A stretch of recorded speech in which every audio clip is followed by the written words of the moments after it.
Inspire, motivate, challenge. How are you doing today? Fine, thank you. Yeah, so welcome to Healthcare Soldiers.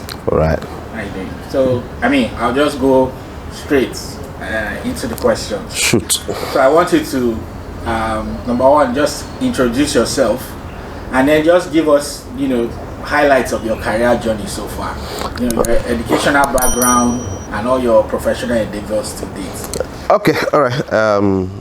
Like you said, my name is Adeshina Opanubi. I don't know where to start cutting from, but secondary school was Mayflower, under the strict tutelage of tertiary then. Right. Yes, from there I had a 1 year, did I finish 1 year? 1 year stint at the Federal Polytechnic Ilaro, where I was studying estate management. Most people don't know this. Then after as I was finishing my last paper for the first year, I got whisked away. My father was waiting at the car park to whisk me to Unilag, where I'd gotten admission to study pharmacy. And so the journey started with pharmacy. I think that was 97 or so. Finished 2002. Worked I won't say brief, for about 9 months with JK Pharmacy under Mr. Jimmy Agbaje. That was one of the best working experiences I had. Okay. Then went off to Luth to do my. We had quite a delay before we started internship. My set, So then I did my internship with Luth, 1 year internship, and then I was posted to Owerri, Imo State, for my NYSC. Okay, let me backtrack a bit. All right, so in between different sessions in school, I spent practically every long holiday doing some form of at IT before IT started. So 200 level, I think I was with Nimeth. I did about I can't remember, but I should spent some time with Nimeth.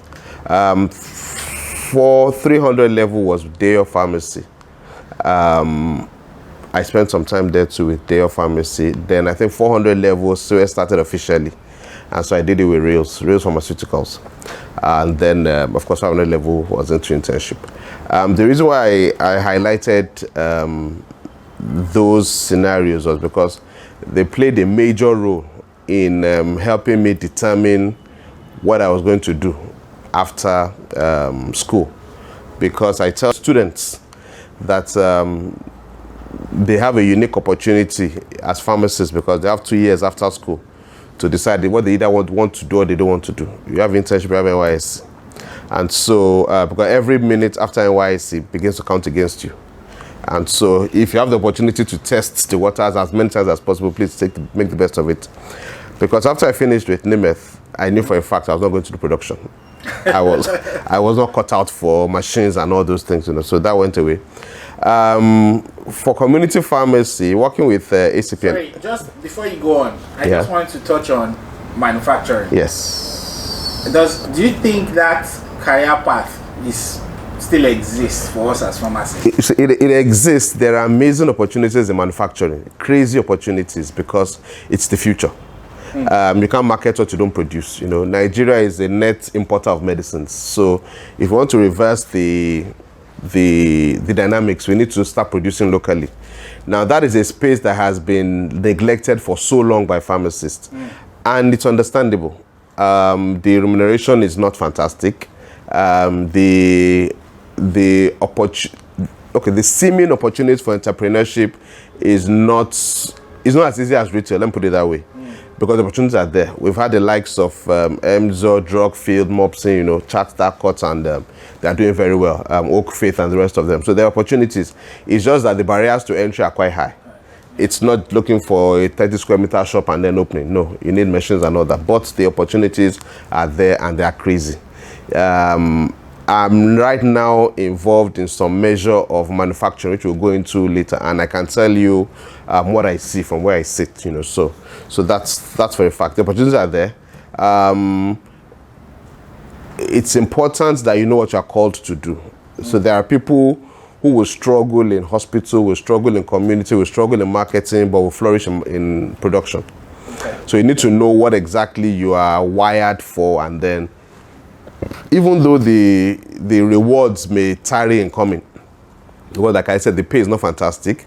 The incentive, I don't know what the performance management or incentive schemes look like in manufacturing, but if that's what you are called to do, then just stick with it, and I'm very sure they're in very hot demand right now, because most factories can't find production pharmacists.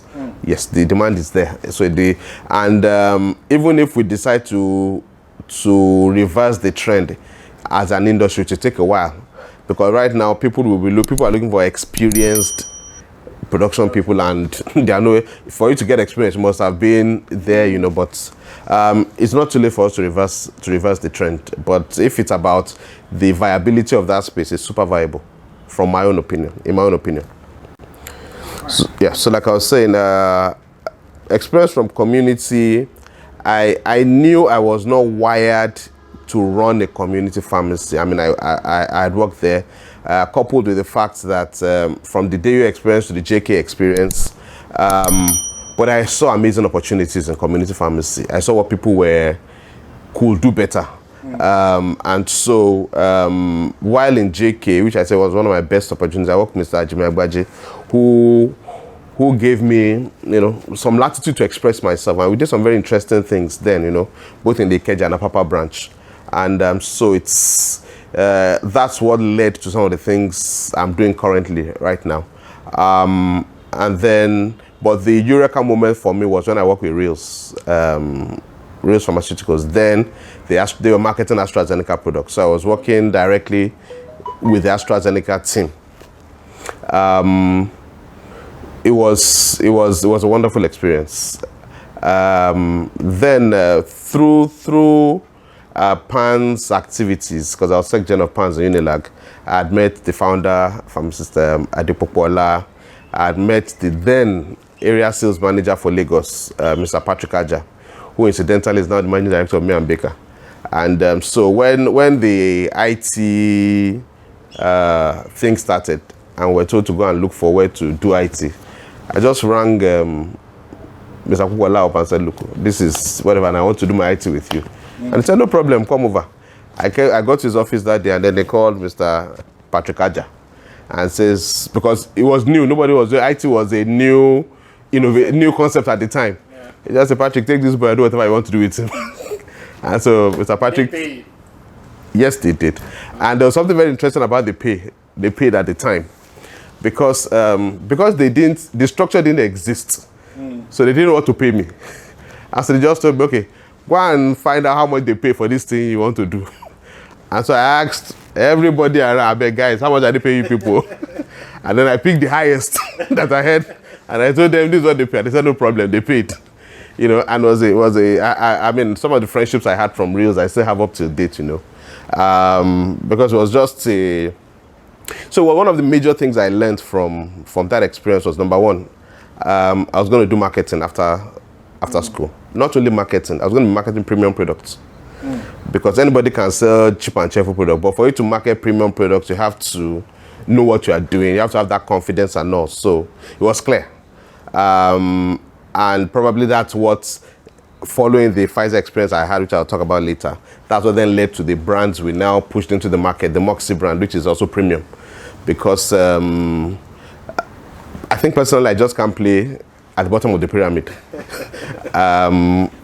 People, even though we seem to be living in so a few people choose to believe that there's poverty in the land, people can't afford and all that, But it's been proven that the population of middle to upper class people Nigerians we have is more than some countries, yeah. So hey, let me look for those people and target them. That's been my. Yeah, I remember I remember going for talking to maybe some foreigners or expatriates, and they always talk about the fact that Switzerland has 6 million people. Yeah. And their turnovers for most companies more than exactly. So let's go for that 6 million people and then give them the best they could. and that's what's been driving some of the things we've been doing, you know. So that's so after Rails, went back to school. Even when I got back to school, I couldn't leave the marketing thing. I just kept moving in and out and all that, you know. So after the internship, went for NYSC in Owerri. I was posted to a primary health center that didn't need me. Okay. I won't say didn't need me, but the scenario that was on ground, I wasn't gonna play in it. How do I mean? Okay, so there was a health center, and there was no doctor on ground. Okay. I was supposed to be the pharmacist on ground. They wanted to give me accommodation, as in, bottom line, I was supposed to be the doctor in charge, doing surgeries and all those things. I said, go. I said, not me. So one of the coppers, you know, that left before me, that's copper doctors, they now employed him to manage a number of the health centers in the local government. So I was only required to come to work when he was consulting. So he sits, I sit. Most of them didn't have drugs. So I was working once in 2 weeks, and I wasn't wired to be that lazy, you know, because so eventually what I then came back to Lagos. No, before I went, I reached out to one of, like I said before, I was Pan-Secgen. I reached out to one of the companies that supported us, who incidentally is a family friend. That's Kakaki Chemists, Pharmacist Otuadiemi. And at the time he was marketing, was Cox Generics that evolved into Alpharma, and today is, there's a new, I'm not sure whether Alpharma is their latest name or something, but so they're into generics, you know, just like we have Teva, they're contemporaries of Teva and all that, you know. Yeah.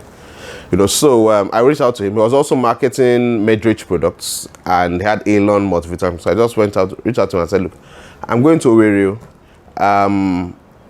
I may be able to market your products in Owerri, but let me go first and survey the ground, and I'll get back to you. You know, I can't say this on camera, but I sometimes use if I were going to talk to you, Mayowa, I was saying you're stupid enough to believe me. You know, so, but I believed my story. You know, so I went to Owerri. When I saw what was on ground, I reached out to a Pfizer colleague who had come to speak to us in camp. His name was Wale Amodu. And I told him, look, this is what I want to do in town. Just point me in the right direction. And indeed, he did point me in the right direction, who I should be dealing with.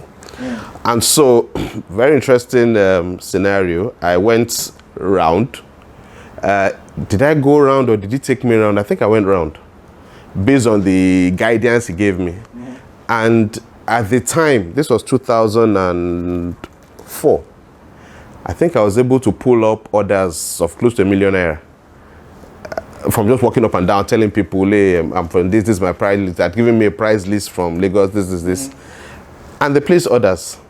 And I sent the orders to Lagos. And my shipment came. Of course, I didn't have a car, I didn't have anything, you know. I chose to do that because I wanted to understand marketing the jungle way. Yeah. And so, an interesting thing then happened. When they sent the goods, there was no invoice booklet in the shipment. But guess what? I sold everything, collected all the money without an invoice. I just noted what I supplied down, and when the invoice came, I went back to the invoice and all that. And that was how that 1 year experience started. The next thing I saw, I think when I sent my next order, the man just sent a truck from Lagos. Plus what I needed, plus I just said, look. And that's how I just, as a copper, created a depot in Owerri, in Port Harcourt, and in Aba. You know, and I was crisscrossing for the 1 year period, crisscrossing the whole terrain, you know. It got to a point, he said, should I send you a car? I said, don't send me a car. I wanted to do it the rough way. In my mind, I was telling myself, once I can crack this code, then in the future, nobody can tell me stories about anything about these things. And it was a good experience. I was practically living as a big boy copper because the local government was, I think I was about the second best paid copper for working once in 2 weeks at the time. The company was paying me some stipend to move around. I had liberty to sell and make money, and so it was just, I was just living the life at the time, life at that time. And then after, in the course of NYSC, then the question now started coming up, okay, what next after NYSC?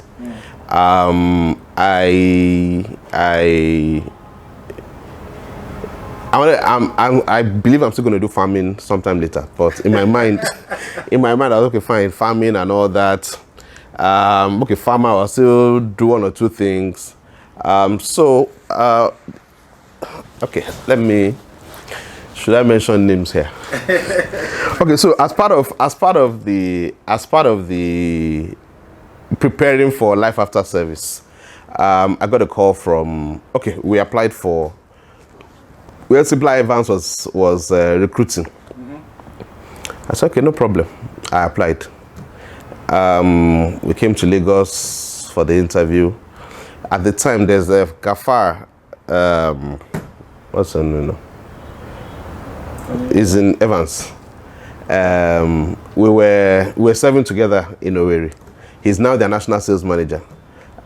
We came in together we flew into Lagos together for the interview and all that, So we did the interview, and I think it was the same day. The results came out, or maybe next day. So I can't remember it's how many years now. And then we were scheduled so we passed the test. They called off a number of people after the first stage. They went for the second stage interview. And the rumor mill because I later heard, they said I came first at the interview. And of course I got the job offer. But there was a problem. They wanted me to stay in Owerri. And I said, hell no, I'm not staying in this town. Okay. I'm gone. And they said, I said, sorry, I'm gone. I'm going back to Lagos, I think Gafar took the offer then, and then later, came back to Lagos to become sales manager, and then now he's national sales manager. But I said no. And so imagine turning down a job offer when you didn't have any other offer on the table. And so when my time was up, I packed my bags, moved to Lagos, no job. And I felt, okay, fine, until I figure out what I want to do. Let me further brush up my farming story. So I did some research, went around Lagos, went as far as there's this cattle market opposite Lasso, or in that Lasso area. I went there to do market research. I went to a pod, just trying to, what can I do in the agricultural space? So I think I just came back home. Okay, in the process, and for me, relationships are super important. Yeah. It's more important than money. That's one thing I live by. So in the course of serving in Owerri, I had heard that so the man I spoke about that is now MD of May and Baker, that's Patrick Aja, who was area sales manager in Reels. I think after that he had moved to Guinness. Okay. Then I think after Guinness, while I was in Owerri, I heard he had moved to Pfizer. Okay. As the sales director. And so I just called him and said, Oga Patrick, congrats to this, and then that was just it. Just touch base. So I came back to Lagos after my farming expedition.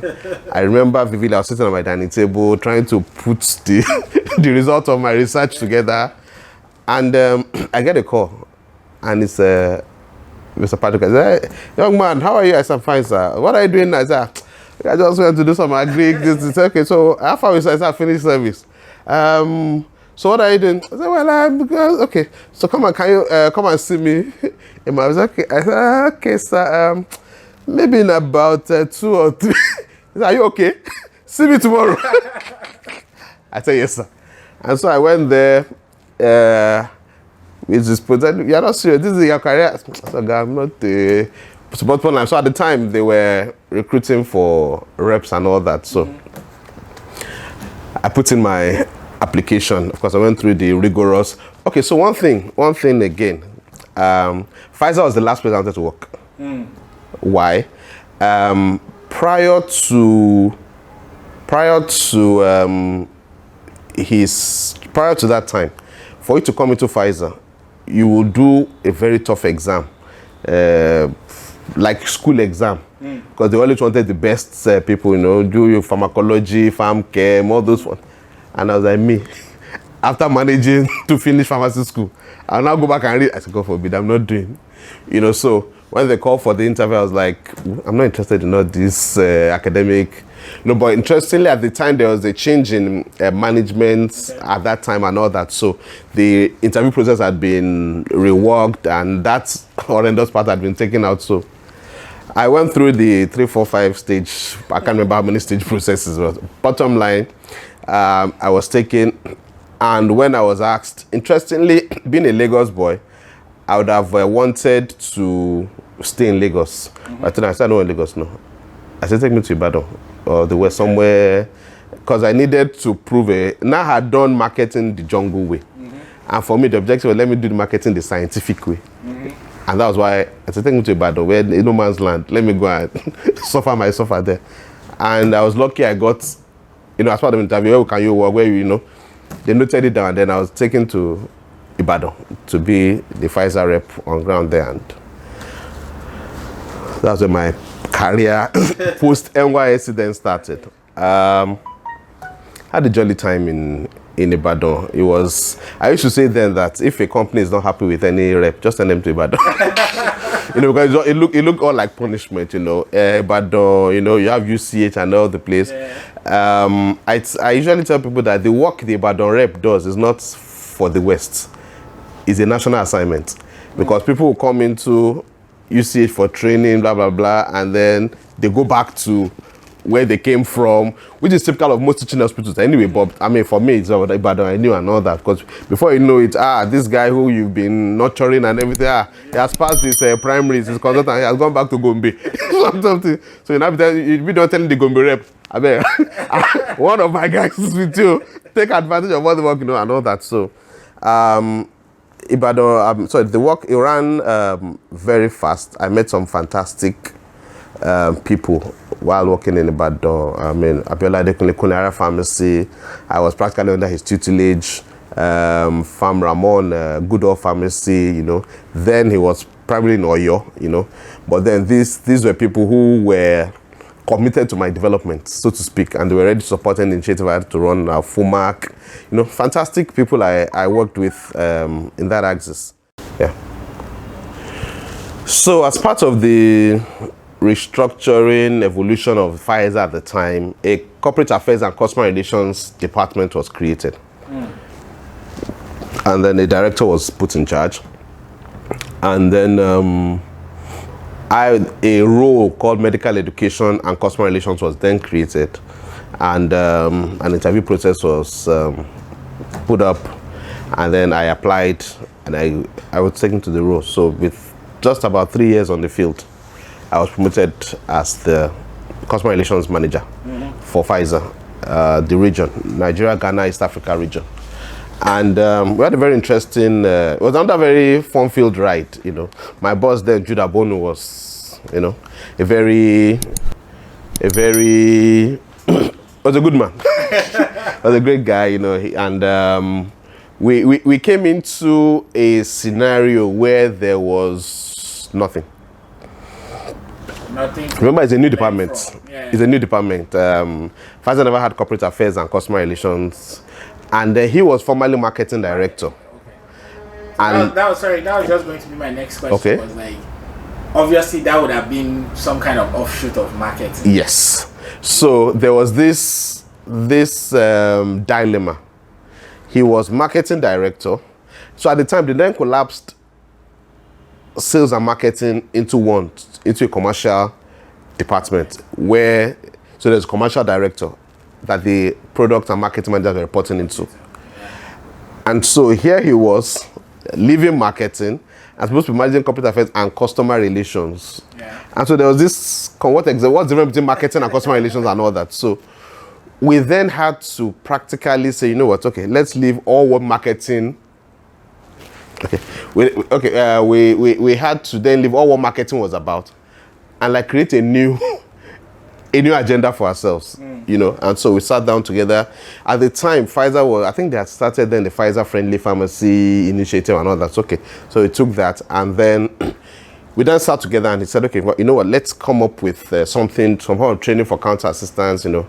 And he said, you know, you go and develop materials, he will develop, and then we'll come together and look at what we've both designed and all that. By the time I finished my spade work and I came back, I said, look, guy, what you've done is good enough. Let's run. You know, so it was on an experimental basis. We rolled out, I think the first we rolled out, we created a national campaign.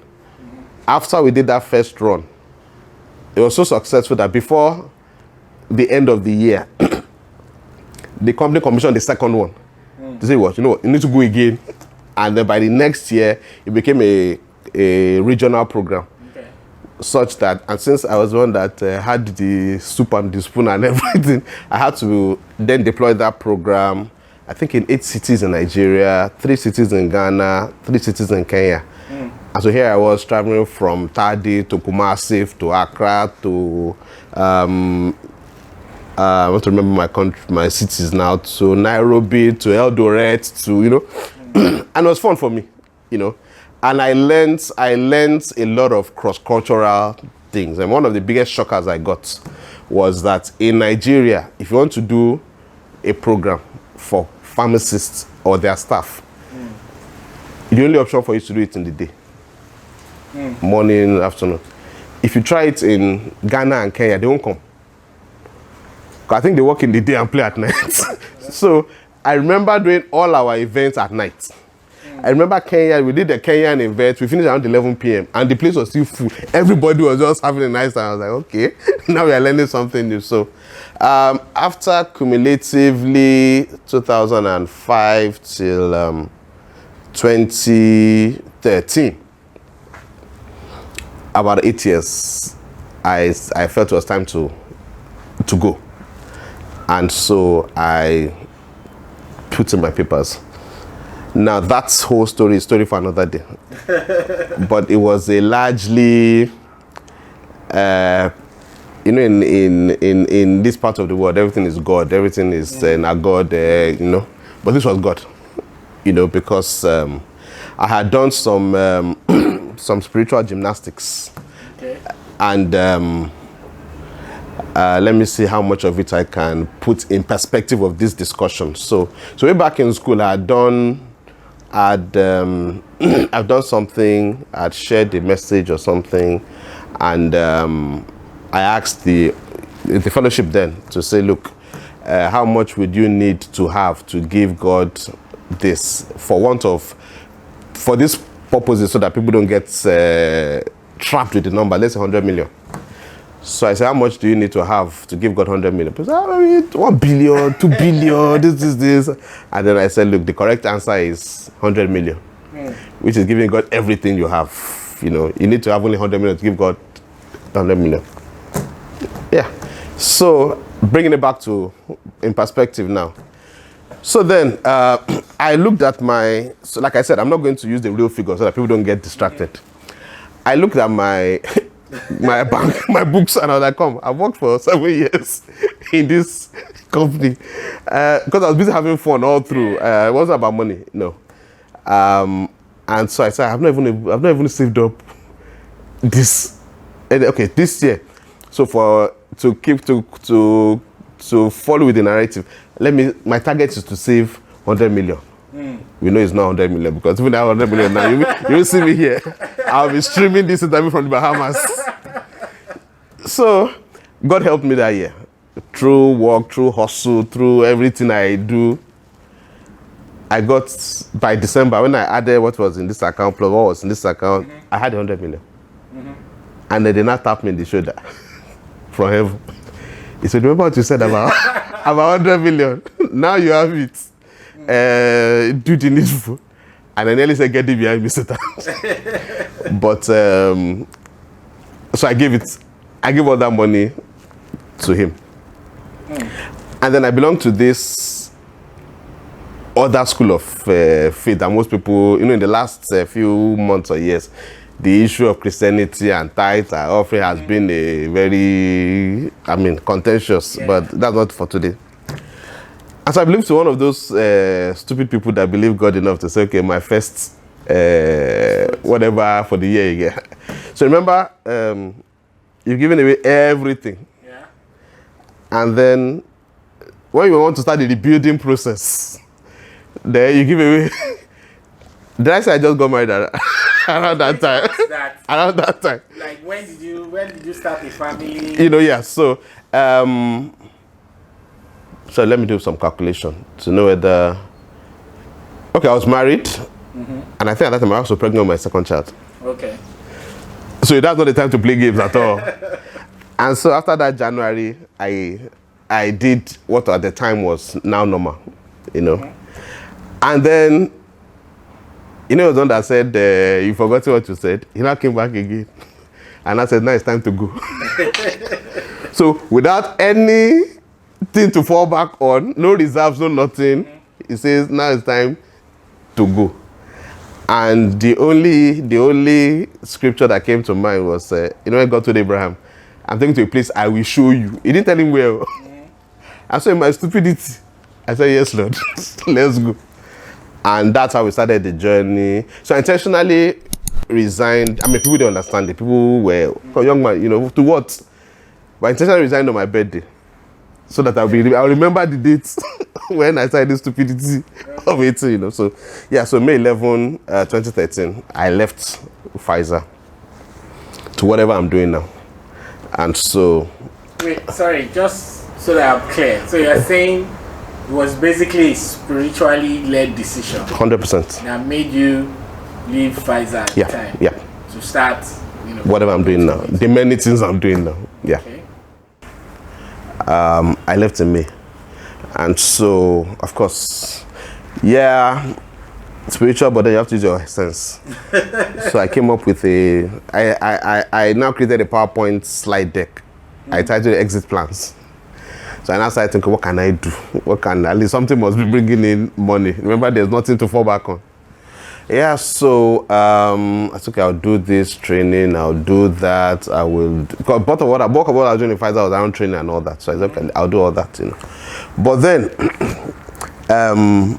in leaving, I was also, I'm more of a legacy-driven person. Meaning that I don't want the scenario, but when I leave, everything I have done will either die or live with me. I should be able to hand it over. So early in the setting up of most of these training programs I created, we had to then mobilize reps to train them on the modules so that they could also go more like a train the trainer and all that. We had limited success with that. Some of the people who had trained earlier were like, look, that guy, is he still coming? But then before I left, this part of the Bible that says, I think when Abraham went to rescue Lot and then wanted to give him some of the loot, they said, lest any man says, Abraham was blessed by you. So when I was leaving, all the material, all the things I used Pfizer sources to acquire, because there were times I had to buy books, do research and all those things, I handed them over to whoever was taking over from me. So that before they say, is the Pfizer material I went to use to start his own house, I left everything and I came out. At the time, I was doing customer service training. I left the modules with them and I created selling skills training modules from the ground up. Oh, wow. So there's no using anybody's resources to launch, no. And for me, it's an important message for people who are in paid employment to say, do your employer's work as if it were your own. It's exactly how you do your employer's business that you do. Forget, perish the thought that, when I start my own, no. It's how you work there that you run your own, I remember on about 2 occasions, one of them, I think it was Dr. Campbell, a consultant when I was a rep, Oni Memorial Children's Hospital, and she was like, Shina, the way you take this Pfizer work as if it's your father's company. I said, my father's company. because that's where I'm serving at the time, and I have to put in my best, And a few other people have said it. I said, look, that's the only way I know how to operate, with all diligence and all that, because you never know where God is going to bless you from. So just do it as unto the Lord. Even the Bible says that when you are serving your master, serve as unto the Lord. So that's been my guiding principle. And so when we started, there were a few people. Okay, so when I started, so between the February and May, it now became okay. Fine. Now that I know I'm going, where will I operate from? Getting an office was not part of the plan, because from which money save. So I remember then. Remote was. Remote was not in existence, So I remember then I had a number of options. Of course, I believe I built goodwill all over the place, Sitting in my father's office was an option, which was down the pecking order. Then I had a strong relationship with a few people, but I went to one of them, New Heights Pharmacist, Organic Komarai.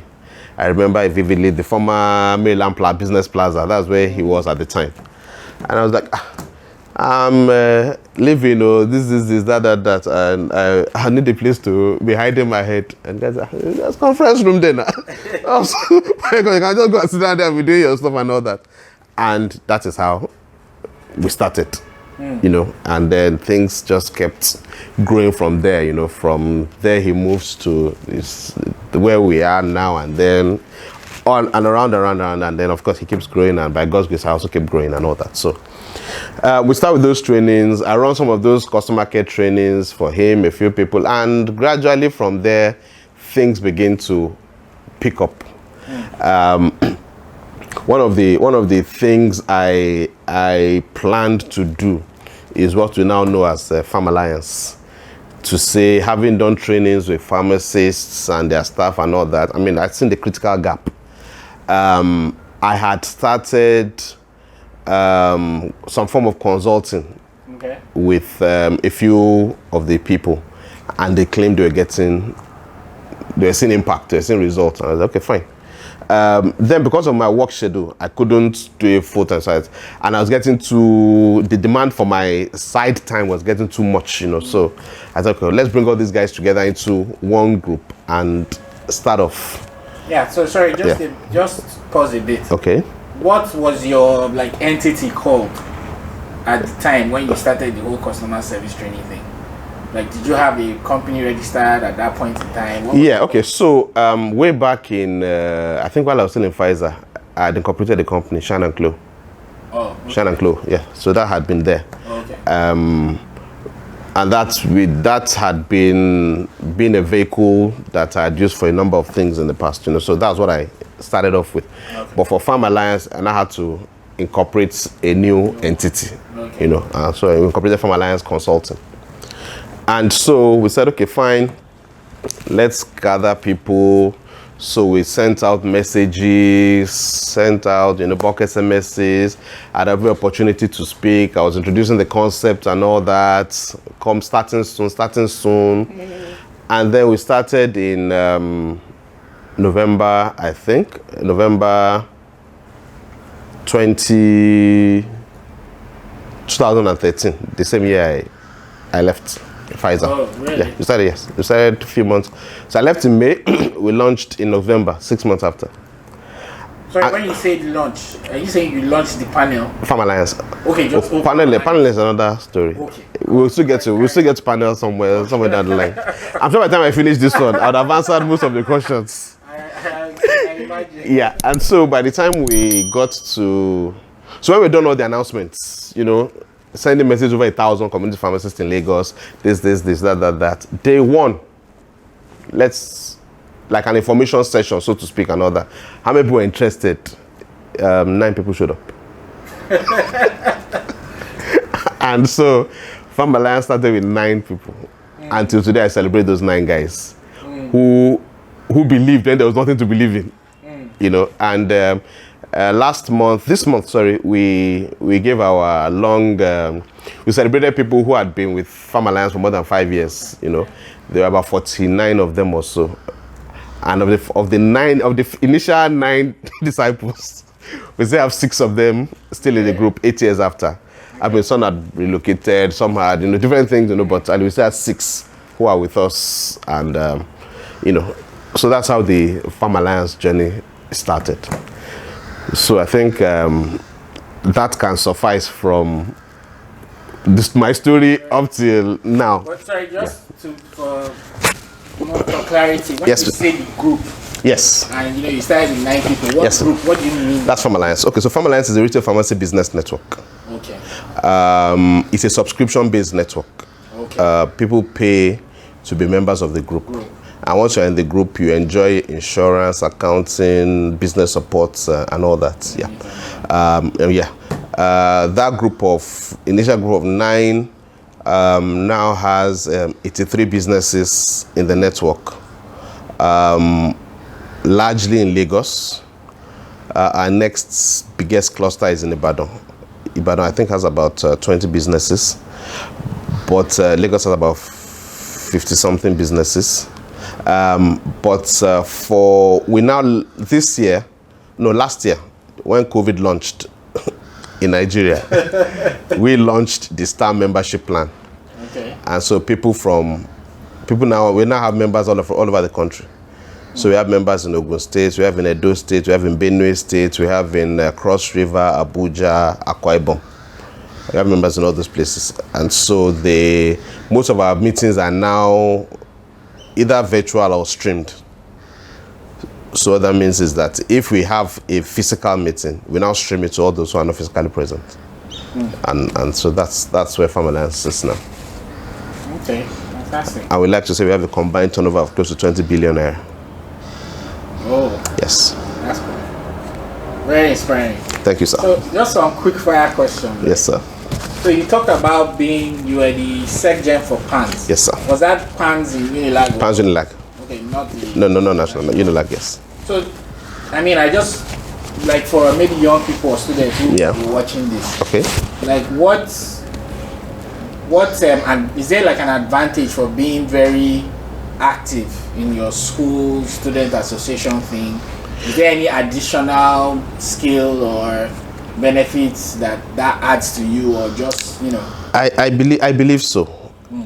School is hardly ever about books and all that, so your ability to do some of those things will equip you if you are serious about it. I know people going for different reasons. From my secondary school. Okay, so secondary school, I think I was also secretary of the Literary Debating Society, and those days you organized Lit Day and all those things. So I've been part of these kind of things. So those kind of things, if you take it seriously, and from secondary school, they've been chopping money since all those days too. If you're not going there to enrich yourself, but then to add value, you will learn leadership, you will learn organizational skills, you will learn networking, you learn how to hustle for money. Because I remember vividly. Professor Dukoya, then she was our former PANS advisor.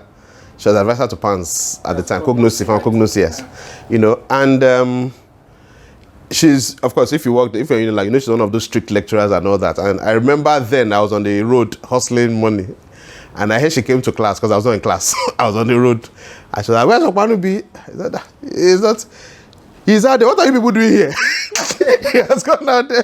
And so that was kind of support we got back then as students, because then she was for the positive things we were about, changing in faculty of pharmacy at the time and all that. So yes, there's a lot of benefits, as long as you don't allow it to distract you from the primary reason why you are in school.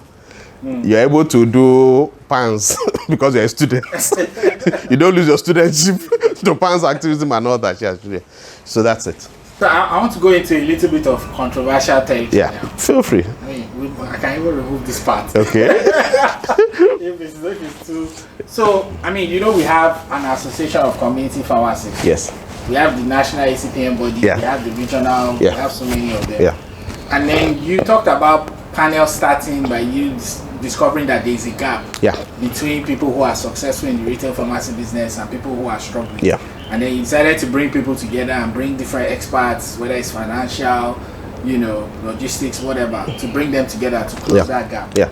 So what do you think ACPN should be doing versus what the panel, like, what different value are they offering to ACPN? Okay, so the relationship between us and ACPN is largely complementary.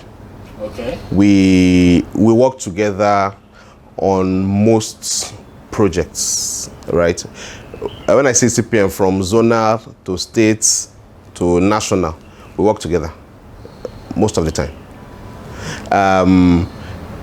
Because our own focus is largely entrepreneurial, our focus is largely the clinical and the business. ACPN will always have policy issues to deal with and all that. We are not policy driven. You understand? What we do is to study policy and take position or advise our. For me now, Pharmacist is my primary constituency, to advise on what to do. So if right now what's hot on the plate is online pharmacy, satellite pharmacy, and all those other things, we don't necessarily play a role in those from a policy direction. But once direction is set, it is for us to then evaluate and see how do we play or how do we position in a time like this, you know. So that's why I say our roles are largely complementary. I give you an instance. From panel 6, I think, Edo State ACPN had been sending a large contingent to attend the panel, sometimes 15 people, to traveling down just for panel. And so when they got the hosting rights about 4 years ago, they came and said, look, now we are hosting. We want to host a different ACPN conference.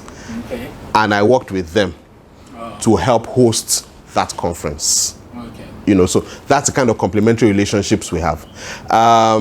Usually, ACPN National will sponsor its full executive to attend the conference. That's the panel. That's the panel, yes. ACPN, you know, sometimes to different states too. You know, we send their delegations. The last panel we did, Pearson Lagos sent the full executive to attend the panel. For me, this is important because it helps ensure that the leadership of pharmacy are listening to the same message, you know. And like I said, it's beginning to permeate different associations, whether at PSN or at ACPN level, state and national, such that now it's no more only the panel. There are now different programs coming up. And for us, there's no competition anywhere. Once we set the tone and all that, if anything, it even spurs us to even do more. To say, okay, fine, if what we've done so far has not led, because what we do is do our bit and do your best and leave the rest, but has been able to cause a few things to happen, then maybe if we do more things, then a few more people may catch it up here and there. Yeah. But like I said, summary is that between ACPN and ACPN and us, it's largely complementary. We work together on most let me put it this way, we work together on invitation. Okay. You understand? So if you say, oh, Shina, can we, no problem, I won't turn anybody. And when I say across states, different states of the Federation, we work together, different zones. I just finished the program with Idea Zone in Lagos. I've done with ACPN Abeokuta, Oyo State, PSN Oyo State, Oyo State is home anyway. Ogun State, all over the place, we work together. Rivers State is second home. Edo State, you know, so yeah. So we're together. I'd like to talk about the panel now.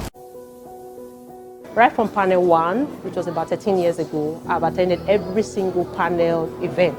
And I can tell you, no event comes close to panel when it comes to pharmacy education. It's a gathering of retail pharmacy owners. You talked about Pharma Alliance and how that started and how you've grown. So how did that evolve into the panel? Okay, so you actually put in the cart before the horse. Oh, okay. Panel gave birth to Pharma Alliance. Oh, really? Yes. Okay. Pharma Alliance is 8 years old. Okay. Panel next year will be 14 years old. Ah, interesting. So it tells you that while I was in Pfizer, I was running panel. Oh. Yes. But there was this clause around it. Because of conflict of interest, I couldn't run, the panel could not grow, right? And so I can't be building panel on Pfizer time. One. Okay. And I also couldn't be approaching Pfizer competitors to sponsor panel.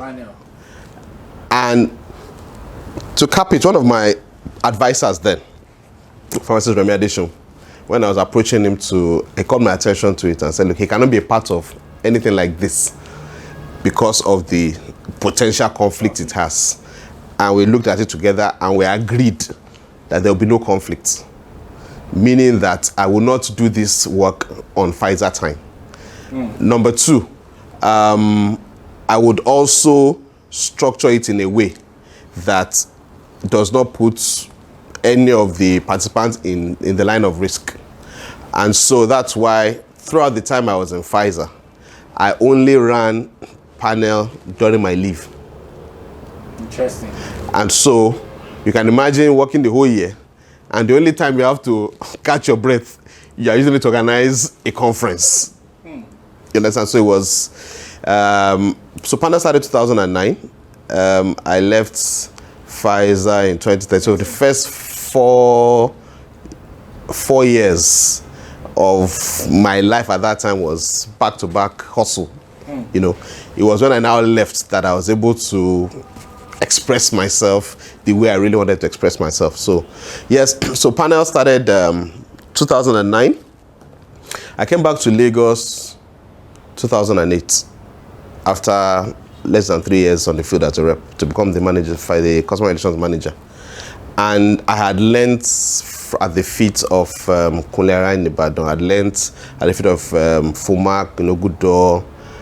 And I saw that there were some behavioral differences between people who were succeeding in retail and every other person that was struggling. And the bulk of people are struggling.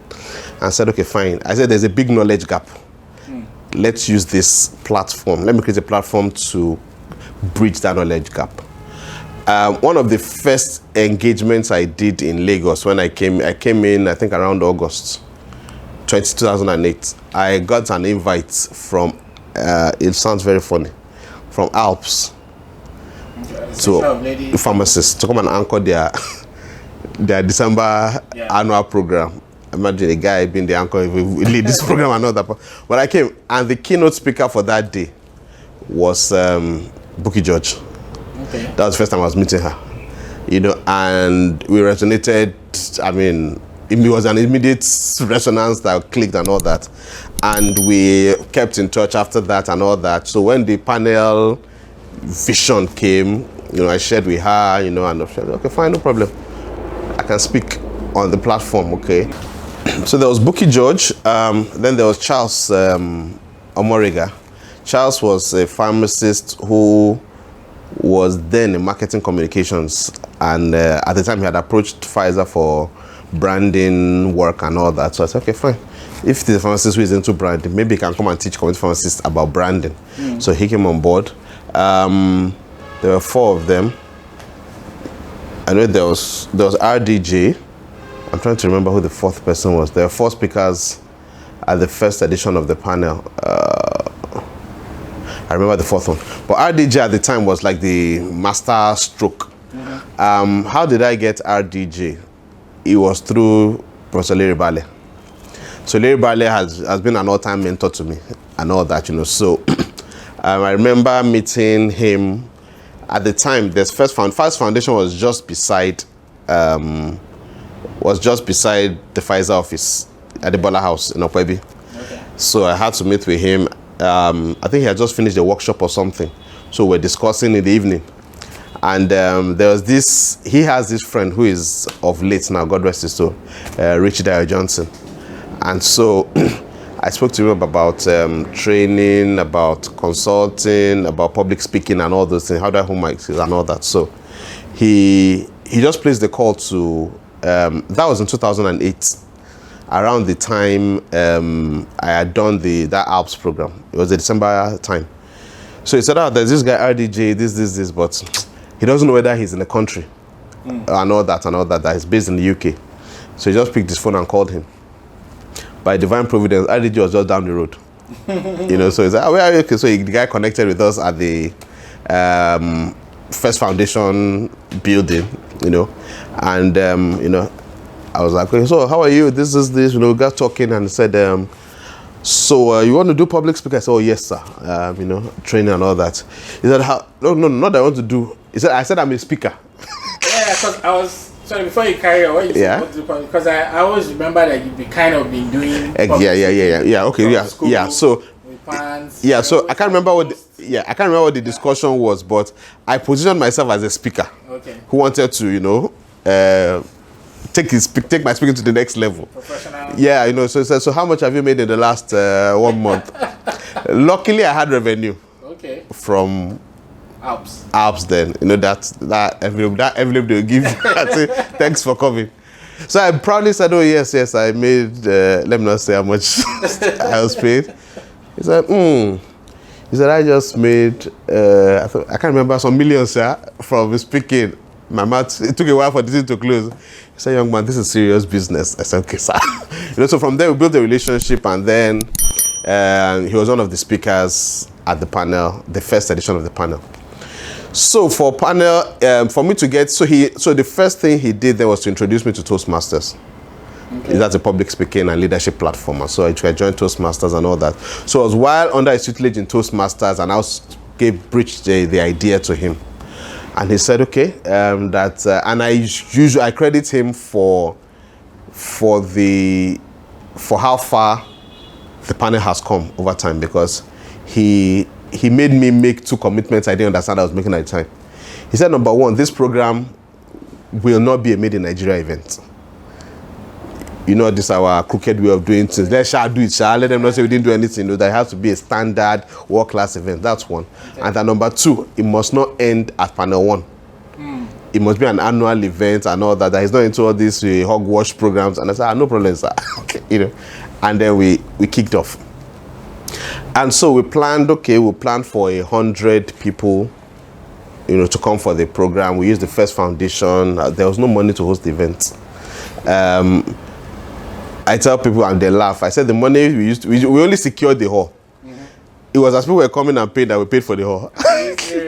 You know, no, we really started from very humble beginnings. You know, so we planned for 100 people. The venue could seat 100 people, stationery 100 people, food for 100 people. Everything was, you know, standard, no stories. 21 people showed up for the program. You know, then a 1-day program. And all that, but luckily enough, we were able to pick all our bills, you know, and then we pulled that through. Then the second year came. We felt okay. Last stage, just for them to know us. The second year, we came back again. RDG was back. Mrs. George was back. Mr. Chris Ehimen from Net Pharmacy, then he used to be in Bank PHB, came to speak about financing. Then GM of Worldwide, Shalindra Sharma, was my very good friend at the time, came to speak around strategy. Sanyechi too came to speak, you know, another blockbuster panel. 24 people showed up. You know, at that point, discouragement was beginning to set in. But I remember... just to reiterate, you were doing all this while you were with Pfizer? Yes, during my leave. I understand. So you can imagine having 2 weeks to set up a whole conference and all that. It was crazy. Sorry, before you carry on, yes, we got into year 2 of panel now. Yeah. But what was the perception like at work? What is the perception? Like your colleagues, your bosses? Nobody knew what was happening. Nobody knew what was happening. Nobody knew. But you were dealing with similar customers and retail pharmacists and stuff. Nobody knew. No. What did he get back to Pfizer that Shina was planning a conference? Was it big? 20 people. A 20-man conference. Okay, so basically you were doing it, you know. It wasn't hush hush. It wasn't hush hush. Yeah, I mean I wasn't. There was no flyer that had my face on it or whatever. Okay. And guess what? By the time the first one we even started, there was no company. Oh. There was no company to pay into. So I used my dad's company to collect payments. Yeah, what did you call it? Shina Club. No. There was nothing. It was just me, my usual erratic man. Why is this not? Okay, let's do something. Okay. And I remember vividly somebody trying to pay. And of course, it's a new thing. Everybody was skeptical at the time. And I got a call, say, yeah, I'm about to pay, but they say this company is an engineering. I say it's us. Put the money there, we'll get it. Everything was done, on a shoestring, And then gradually, and like I said, because we weren't going to companies and all that, all the communication was among community pharmacists and all that, So we pulled off the second one. Now, after the second one, I think someone saw that, okay, it looks like these guys are up to something, and then tried to replicate. So we were going to plan for the third year. The person used the same venue. The person used my speakers, But I don't have any issues. I'm someone who believes a lot in competition. So what was that person's program called? Same retail, not panel, but another retail pharmacy program. Okay. But because I believe there's always something to learn from competition. I never deride my competition, so the person had done the thing, came, and then probably thinking, it's a money spinner. Okay. Used the same venue, same speakers, but I learned something critical from that person. The person came to Pfizer for sponsorship, to sponsor the program. And sponsorship was on my desk. Yeah. It was very easy for me to kill it at this point, But we sponsored, Pfizer sponsored and all that, because I tell people I never claim to have monopoly of wisdom. I always want to see other people do things a different way. I may have something to learn. So we gave sponsor. Of course, I didn't go, but I was monitoring the events and all that. And that was where I got the concept of companies sponsoring delegates, which is one of the biggest driver of participants into panel today. Okay. Biofem being over how many years, Biofem is sponsoring 20, 30, 40, 50 pharmacists to the panel, And then we have a lot of companies now sponsoring. So even when we plan, we know that we will get people to this amount, in the room and all that, So we learned that from competition. And so when that happened, I was supposed to be worried, but I was excited. I said, yeah, that means we're up to something, They say, is it copying is the best form of admiration or something? So somebody is... So I said, no, we're going to change the game. Remember panel 2, we had about 20-something people. And then, of course, for the room to look full, now maybe my staff will sit down somewhere, other people carrying a head. So, but one time, people that paid, 20-something people. And so we then changed venue. I said, no, we can't continue. If this person has used my venue, then I need to go for something else. And then that was when we found Necker House at the time, panel 3. Big, as small as it is to me now, big hall. I said, how will we feel this hall, But, there are times where when your faith rises, everything rises with it. And then we took the hall, and panel just, took off from there, At the time, Professor Larry Ballet then was the keynote speaker for that third edition of the panel. We had Mr. Jimmy Agbaje come over. I mean, it was big from there. And then things started moving up and up and up from there. So we did panel 3, panel 4. After panel 4, I think that was when I left. No, panel 4, 2009, 10, 11, 12. So panel 5 was when panel 5 was my first panel after leaving Pfizer. Okay. And so then Claire Marshall was the keynote speaker. Of course, she blew the roof and took the roof away with her when she was going, And then things just started moving on and on. After panel 6, we felt that it was time to move on again. And then we hosted panel 7 in Sheraton. And that was the first time we did a 2-day conference. Okay. Because it was now so choked. It was like a marathon, as in, there was no time for socializing. From morning to come to the end, it was back-to-back, lectures. And so when that was over, we now moved to Sheraton panel 7. We only did 1 year in Sheraton. Sheraton couldn't contain us anymore. And then we moved to, from panel 8, we moved to Classic. and the thing just took a life of its own. For panel 7 was Bayorotimi.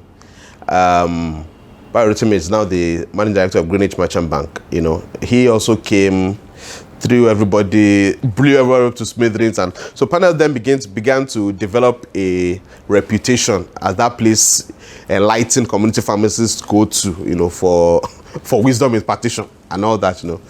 So by panel, so we then continued 2 days. And then we now moved from being a regular pharmacy conference to one that hosts celebrity keynote speakers. So from panel 8, having Fola Adeola, founder of GT Bank, Cosmas Maduka, you know, Leo Staneke, Akin Bello Osage, you know. So all of a sudden we changed the game such that people now begin to look out for, what are they bringing this year? You know, those with big boys coming and all that, you know. But we then later found out that even before we announced the keynote guys, the hall is full. Because people were now reckoning with the contents we were driving. And then 2019, no, when the COVID launched, 2020, okay. So COVID launched 2020. And it was one of the toughest panels for us to host. Because the biggest problem was the uncertainty. Nobody knew if it was COVID here, but you know, that was when there were panels around the time we on lock, you know, that kind of a thing, you know, where people come out and all that. So around May, we just made up our mind, we are doing a virtual conference. And then started investing in the technology and all those things. And we didn't want to do Zoom. Because people used to free Zoom. I can now do Zoom and tell people to come pay for your Zoom conference, you know. So we now had to build a website and all that. Came up with crazy stuff. And we found out about a month to the program that we had maxed out all our time slots. And people were asking for more. So we had to make it, so panel 12, which was last year, was when we now moved to a 3-day conference. Because of demand from sponsoring companies. And that was our best attended conference. We crossed the 600-man mark, as in it was huge. Even though technology showed us, you know, but then it was huge, you know. And so this year, which is panel 13, we then continued the 3-day format. And once again, 3 days was fully maxed out, as in back-to-back content and all that, and people are already asking me panel 14 what's up, and I can assure everybody who is watching, panel 14 by God's grace there will be no, let me not say anything now, that where everything I seem to see comes to pass, because last year we said ride out the storm. When the storm came, we knew that something was going, because the internet was very stormy. So I said, no, we are going to respect ourselves. Then this year, we now said, okay, we're going to do it afraid. When the challenges came, you know, we eventually surmounted. So I've told them next year, we are going to change. The theme will be something, you know, like, from glory to glory, or from height to height. So that there's nothing that will tempt anybody to come and disrupt us there, you know. So, but it's been a jolly 14-year journey. All right, so thanks, you know. All right. My next question is about, so we can say that your path, what you are doing now is not necessarily the traditional or a traditional path for most pharmacists. I mean, most of the time we come out from school, it's either you go into retail, you go into hospital, maybe you work for an NGO, or you work for a pharmaceutical company, just like you started. And now you jackpot. Or now you jackpot, and then you still end up in one of those places, yeah. But so if somebody comes to you, like a young student or somebody, and says, oh, I want to do something like Pharma Alliance, or I want to do something similar to what you've done. I want to be more involved in creating solutions for the pharmacy space or network, something similar. Like, what kind of advice do you give such a person? Okay. So the first thing I always tell anybody is to follow your own path. We all have our paths. Run your race, bottom line. Don't do what Shina is doing. Shina is doing what Shina was called to do. Find out what you were called to do. That is your area that's where you will excel effortlessly. If you are called to retail and you go and be doing production, you will be frustrated. You see, there's this thing, we're all wired in a particular manner. There's something about our wiring. Now, I'm not even talking about the spiritual left yet. There's something about your wiring. There are people who will thrive in research, R&D. There are people who will thrive in marketing. Even in marketing, there are people who will thrive in a multinational and they will do fantastically badly in a generic company. There are people who will thrive madly in a generic company and will fail in a multinational. Know what you are wired to do. And everybody is wired to do, they're wired in a particular way. So there are people who are, when it even comes to personalities, there are expressives, there are amiables, there are, all those categorizations, they exist. So it's for you to know where you're at home. Number two, don't look for money. That's one of the biggest issues I find with people. Your blind chase of money will make you lose out on practically everything.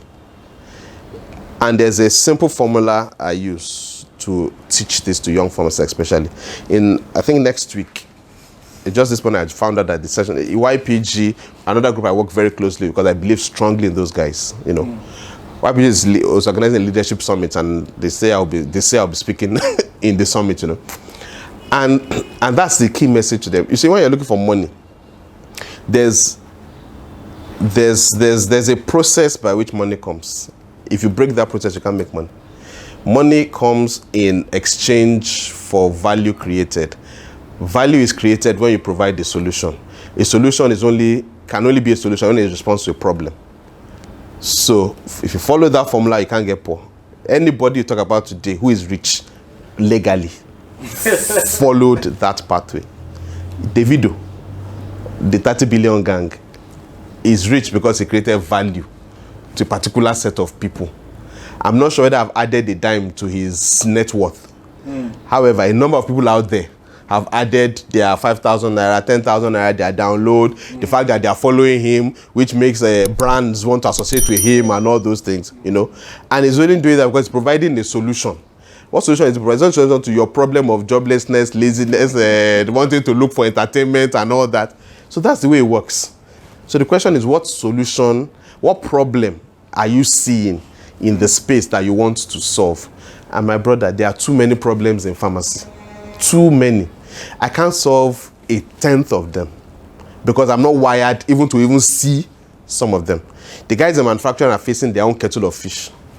The guys in hospital have their own problems. The guys in academia have their own problems. There should be somebody who is developing solutions for those problems. If you don't provide the solutions, other people will. And when they do, they'll collect the money you are complaining that doesn't exist. So that has been my guiding principle. So if you're a young pharmacist, there's an area I always challenge young pharmacists in, and that's in the digital economy. Understanding the digital economy, which I believe the younger ones are quite vast in. It's an area that I see that most organizations right now don't understand. Even the younger ones, they play a lot in that area, but they don't necessarily understand it. So it's an opportunity area. Practically every area of pharmacy needs help. And so it starts first by adding value where you are, where you find yourself, where you're working, and then being able to identify the problems in that ecosystem and then building solutions that will address those problems. So once you go out with a problem solution mindset, you can hardly get it wrong. Now, some problems have, or some solutions have different gestation periods. The time it takes for maize to grow is different from the time it takes for orange to grow. And so if you go and pick a very big, fat, juicy problem that will take 5 years for you to crack, you need to bid your time. But when it begins to yield, it will yield for a very long time. Versus when your maize will go after 3, 4, 5 months, you harvest and then you are back to square one. So that's my counsel to people out there. I tell people that in the consulting space, there's limitless opportunity. But then it is not free money. You have to work hard to prove your solution, because people will not want to buy another problem. You must have a solution that's been proven to work, which is why in as much as you can, while I do not encourage you using your employer's time wrongly, which is what I made sure I did not do. It's just that if you choose to go this route, you will probably not live a very healthy life, because it means that your evenings, your nights, your leave days, your weekends will be spent building your future. You know, so you can't afford to be partying and then watching films and all that if you are building something on the side. So you do your employer's work 120%, and then do your own work 180%. I don't know what's left of your life. Basically, you're saying this is not something somebody can just jump into. You can jump into it if you have liver. Oh, you can. Digital, you can jump into digital from school. Okay. You can be earning 6 figures as a student if you understand the solution to the problem. You can be earning it from school. While I was in school, I was working and I was earning money from pharmaceutical companies. Yes, offering. So I don't want to tell you what I was doing for them, but I was earning revenue as a student. So in the same way, you can, and I've only spoken about there's so much that you can do, as long as you can find a solution to problem. I mean, if you can prove to a company that students form, maybe not a pharma company now, but whatever company, that students form a critical mass in their target audience, and you have the ability to harness all those students nationwide into my guy, you are there. Is it telecoms? Is it food? Is it Indomie? Is it just let them know that secondary school students, so you are the lord of the manor. University students, so you are home and dry. Pharmacy students, so just tell them that just tell them 5,000 pharmacy students are following you. You can build this. My brother. Okay. Yeah.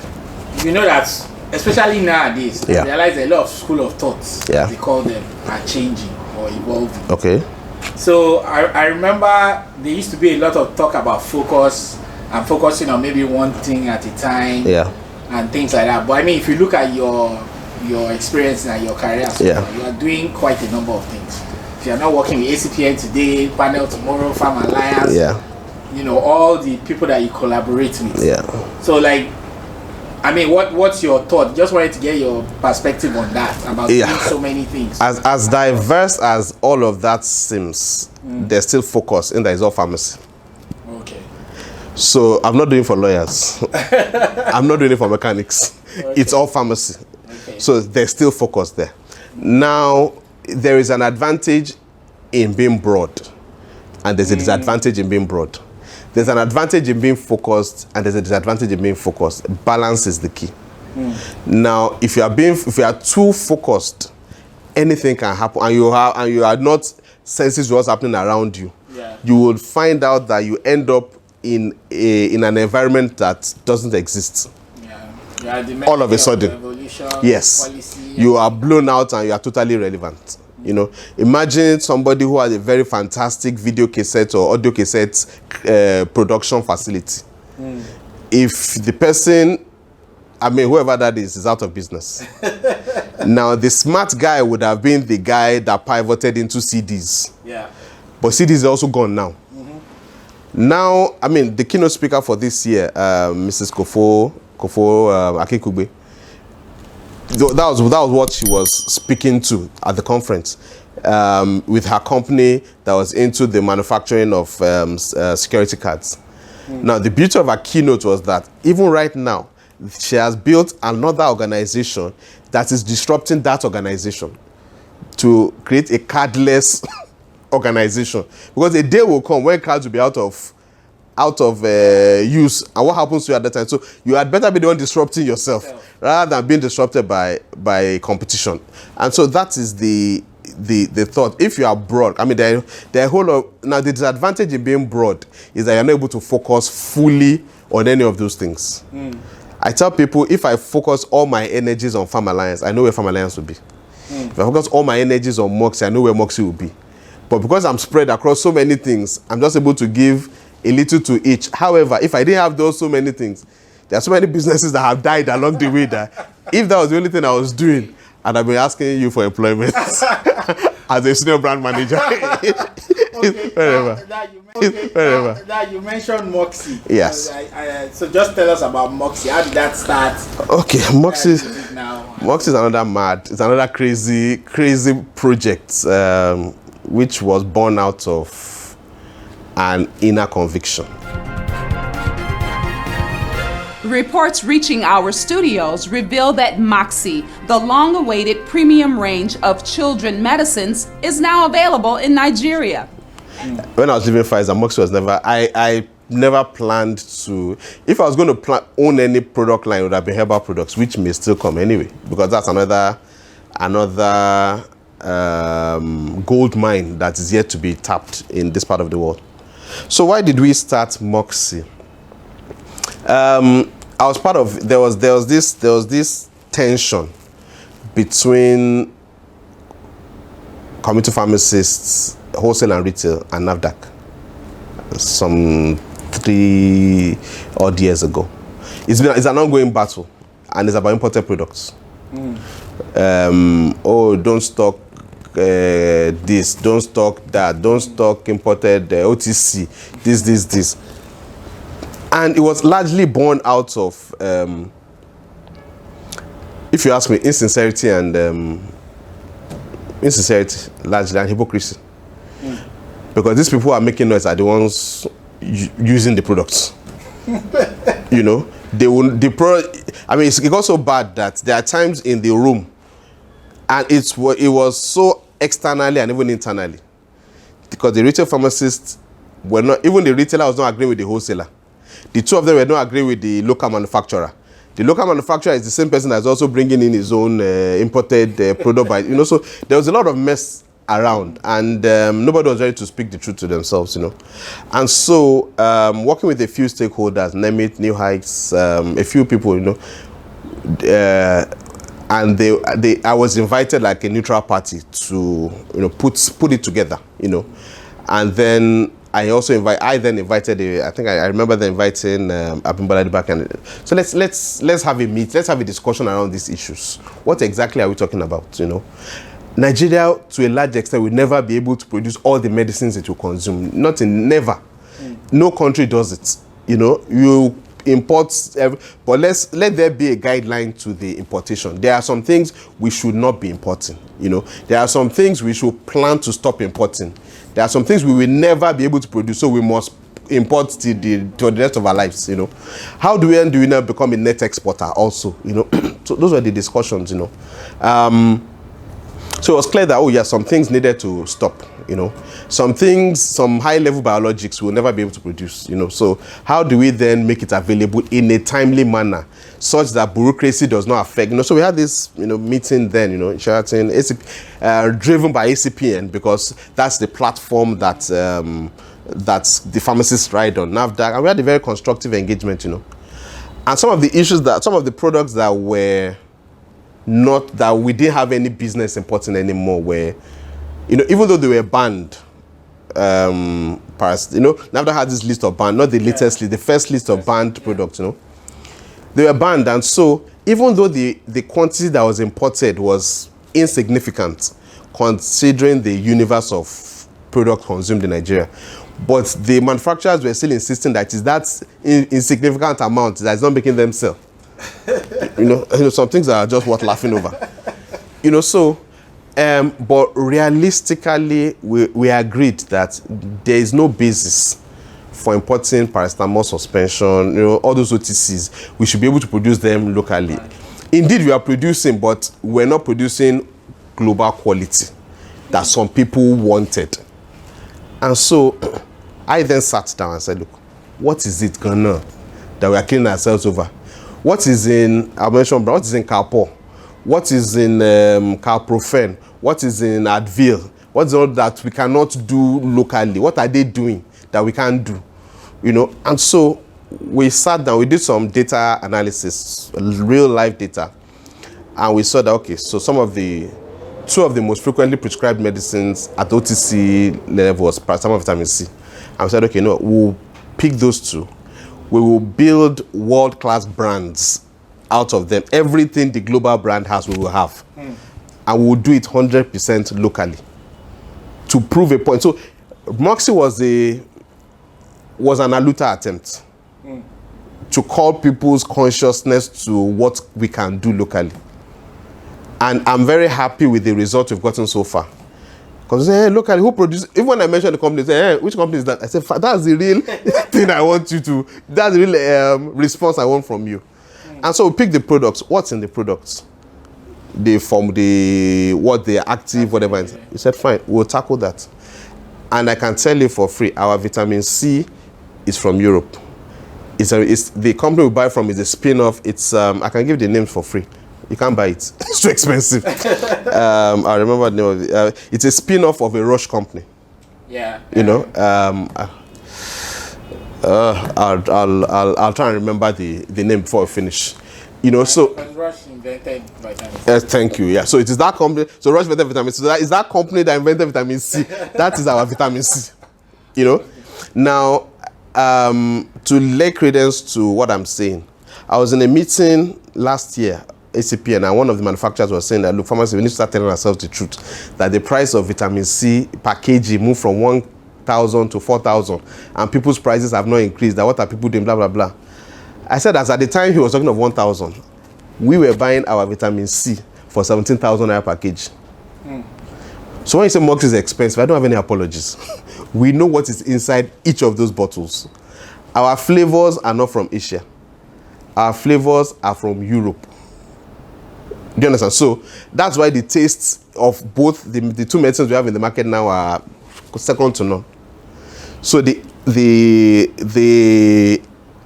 medicine itself you are taking is global quality. That we are sure of. Then the next thing is the packaging.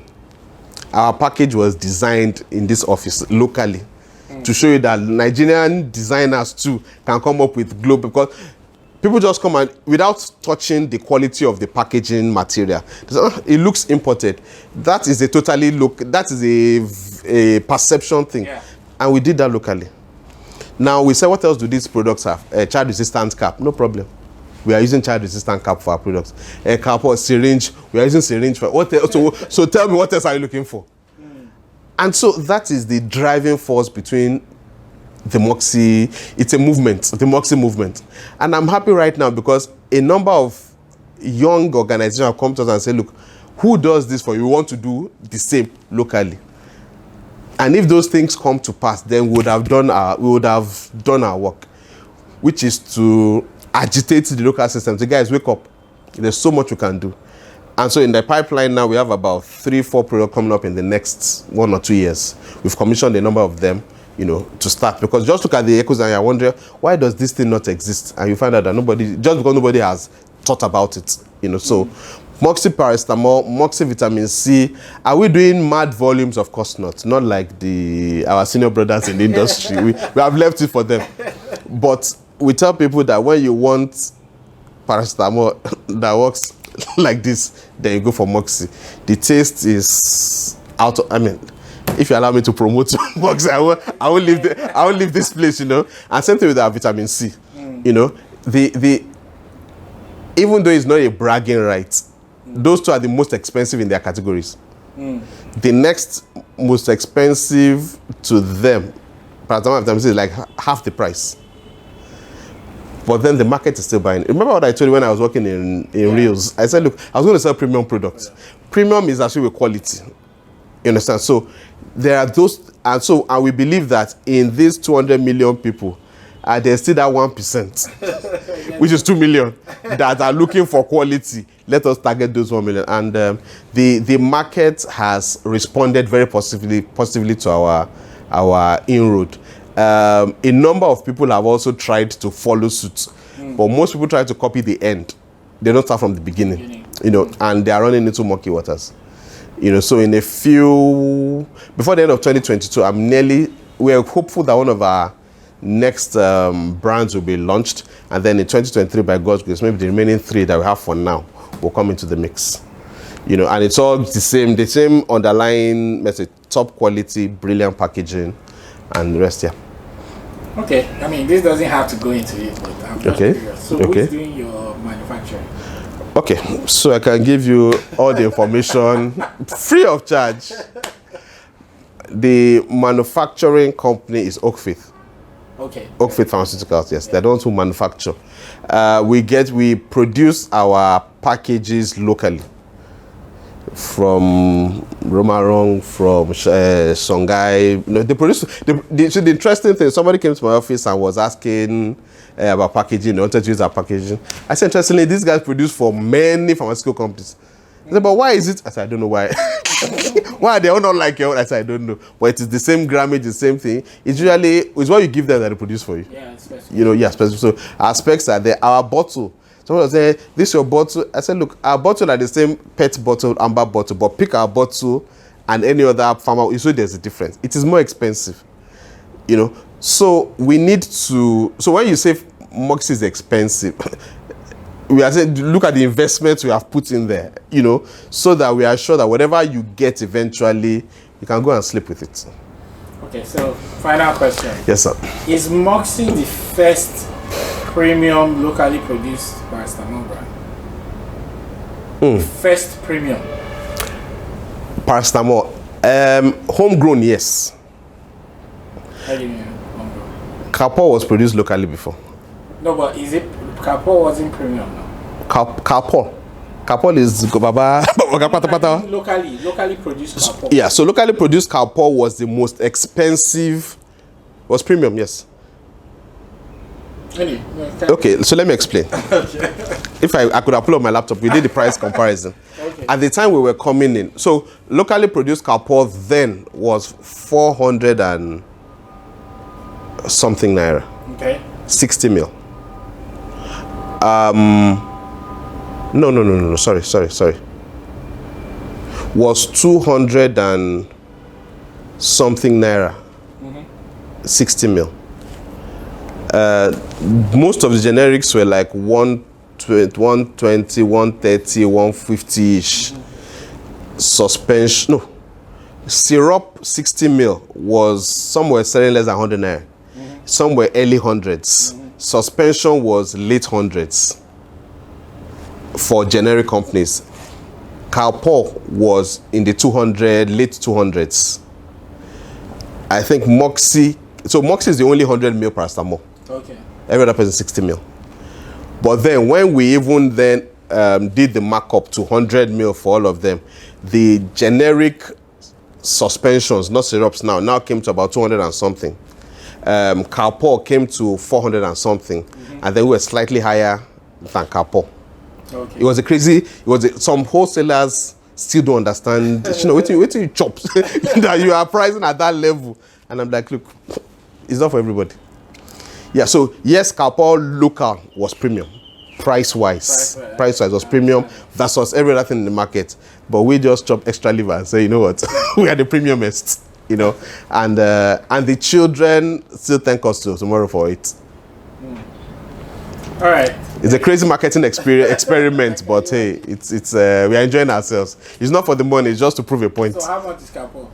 Today. How much is Moxie? Sorry. Today, Moxie paracetamol, a retailer buys it for 750, and a retailer buys our vitamin C for 650.